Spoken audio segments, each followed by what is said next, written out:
आदाब, सत श्री अकाल, मेरा अभिवादन स्वीकार करें। मैं हूं ब्रिजेश। साथियों, आज आपके साथ एक बहुत बड़ी खुशखबरी और हम सब के लिए खुशखबरी का विषय है कि भारत एशिया का तीसरा सबसे शक्तिशाली देश बन गया और यह भारत रूस, जापान, ऑस्ट्रेलिया,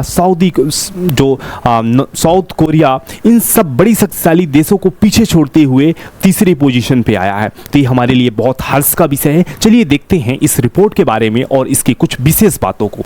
तो पहली बात ये देखिए, जैसे पहली बार एशिया में, ये पहली बार हो रहा है जो एशिया में भारत को कौन सी थर्ड पोजीशन मिल रही है और ये भारत में रूस, जैसे हमने बताया, रूस, ऑस्ट्रेलिया जैसे देशों को पीछे छोड़ते हुए ये अचीवमेंट हासिल की है। और साथियों, और अब पाकिस्तान को तो खोजिएगा अभी मत इस लिस्ट में, क्योंकि अगर खोजना भी है तो आप लिस्ट के नीचे से देखना चालू करिएगा तो कहीं मिल जाएगा।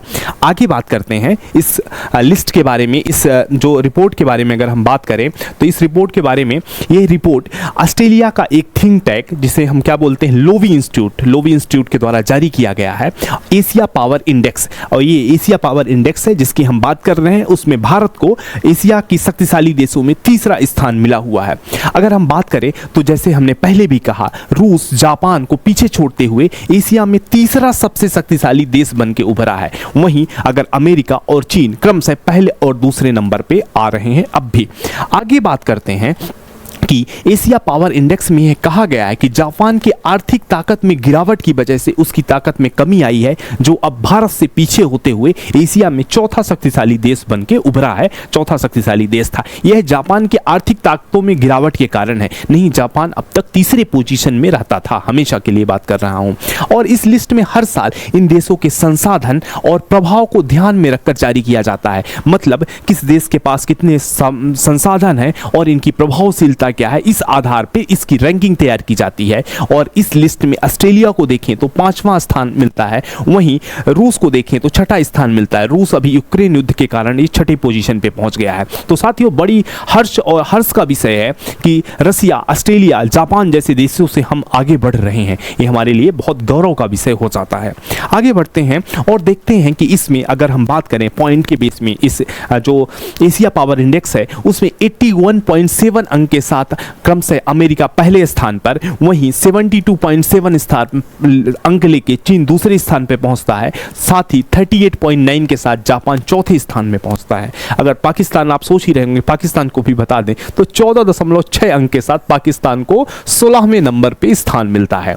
अगर इसमें देखा गया है, अगर हम बात करें कि इसमें देखा गया है कि इन देशों के पास क्या है, वर्तमान में इनकी पोजीशन क्या है, इनका इकोनॉमिक पावर क्या है, इनके रिसोर्सेस क्या है और साथ में वो क्या कर रहे हैं, मतलब भविष्य का क्या प्लान है। और इसके लिए इन सब को मिला के 6 वर्षों को, प्रीवियस 6 वर्षों का डाटा लिया जाता है और आगामी उनके कार्यों का उल्लेख किया जाता है। उसके बेस पे ये रैंकिंग तैयार की जाती है।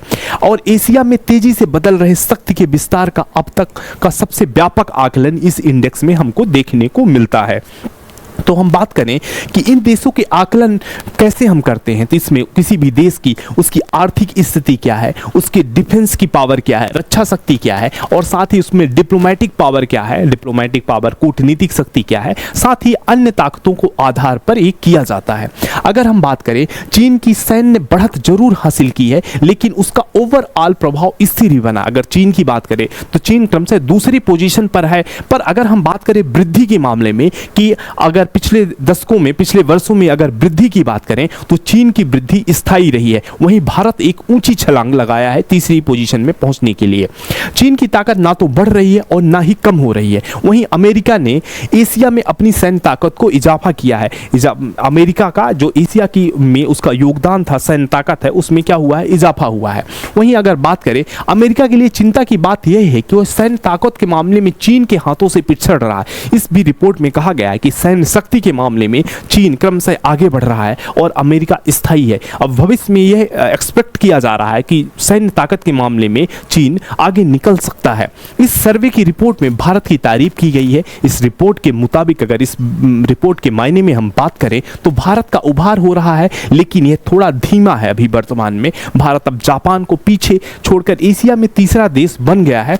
पर यह शक्तिशाली देश बन गया है, लेकिन उसका प्रभाव उसके संसाधनों के मुकाबले में कम बना हुआ है। इस रिपोर्ट के मायने से माने तो अभी भी भारत के पास संसाधनों को देखें तो अभी भी हमारे पास विकास करने के बहुत अवसर हैं और उसके हिसाब से, संसाधन के हिसाब में अभी हमारा विकास धीमा है। तो एक तरीके से आशा की किरण भी हमको दिखाई पड़ती है कि हम अपने संसाधन और अपनी आर्थिक ताकत के दम पे नेक्स्ट टाइम और भी उछाल लगाएंगे और हम पहली दूसरी पे हमारी नजर रहेगी। आगे बात करें तो इसमें देखते हैं भारत एशिया की ताकत बढ़ रही। इसमें कहा गया है कि एशिया में ताकत जो बढ़ रही है, यह पहली बार ऐसा हुआ है जब भारत ताकत के मामले में तीसरा स्थान, उसके पावर के मामले में तीसरा स्थान प्राप्त हुआ है। एशिया पावर इंडेक्स की बात करें तो ये दिखाता है, ये एशिया पावर इंडेक्स ये दिखाता है कि भारत के पास मलक्का स्टेट की पूर्व की शक्ति को प्रभाव दिखाने की सीमित क्षमता है और साथ ही भारत के पास बहुत ही ज्यादा संसाधन है और एक बड़ी ताकत के रूप में विकास की भरपूर भारत में क्षमता दिखाई पड़ती है। तो ये भारत के लिए आगे के लिए एक महत्वपूर्ण कदम के रूप में देखा जा सकता है। अगर विकास में कौन सा स्थान रहा, अगर बात करें तो डिफरेंट पैरामीटर पे इसमें रखा गया है। इसमें पैरामीटर में देखें तो सैन्य ताकत में भारत का चौथा स्थान होता है, वहीं सांस्कृतिक प्रभाव, कल्चरल इंपॉर्टेंस में उसका भी चौथा रहता है, साथ में आर्थिक प्रगति, आर्थिक विकास में चौथा स्थान रहता है और भविष्य के लिए संसाधनों में तीसरा रहता है। इन सभी इंडिकेटर को मिलाने के बाद भारत की जो टोटल रैंकिंग में पोजीशन बनती है वह तीसरी पोजीशन बनती है। और यहाँ पे इस रिपोर्ट में जापान सेना की तारीफ की जा रही कि जापान अपने सैन्य ताकत पे विशेष फोकस कर रहा है और इसमें इस क्षेत्र में सुरक्षा के मुद्दे पर खुलकर रुख लिया है और चीन तथा रूस को करारा जवाब दिया है। इसमें इसके खर्च को बढ़ाया जा रहा है और स्पेशली इसके मुताबिक जो जापान का आर्थिक दबदबा प्रतिस्पर्धा बढ़ने की वजह से है, जो आर्थिक दबदबा बढ़ने से अब वो है अपने जो सैन्य ताकत को भी इजाफा करने में लगा हुआ है और इसका आने वाले वर्षों में इसको हमको दिखाई पड़ेगा। अगर बात करें तो उन क्षेत्रों में जहां पर एक समय जापान तकनीकी रूप में राज करता था, जापान, दक्षिण कोरिया, चीन और ताइवान से बड़ी चुनौती मिल रही है। जापान अमेरिका से बड़े पैमाने पर हथियार और मिसाइल खरीद रहा है जिससे वह अपने संसाधनों को आगे बढ़ा सके। इस तरीके से हम देखते हैं हमारे लिए एक आशा की किरण और एक विश्वास जगता है कि हम अब एशिया के तीसरे सबसे शक्तिशाली देश बन के उभरे हैं। तो आप सबको भी बधाइयाँ और इसको आज हम अपनी बातों को यहीं पे विराम देंगे। अब मिलेंगे नेक्स्ट वीडियो में, तब तक आप हंसते रहिए, मुस्कुराते रहिए। जय हिंद, जय भारत।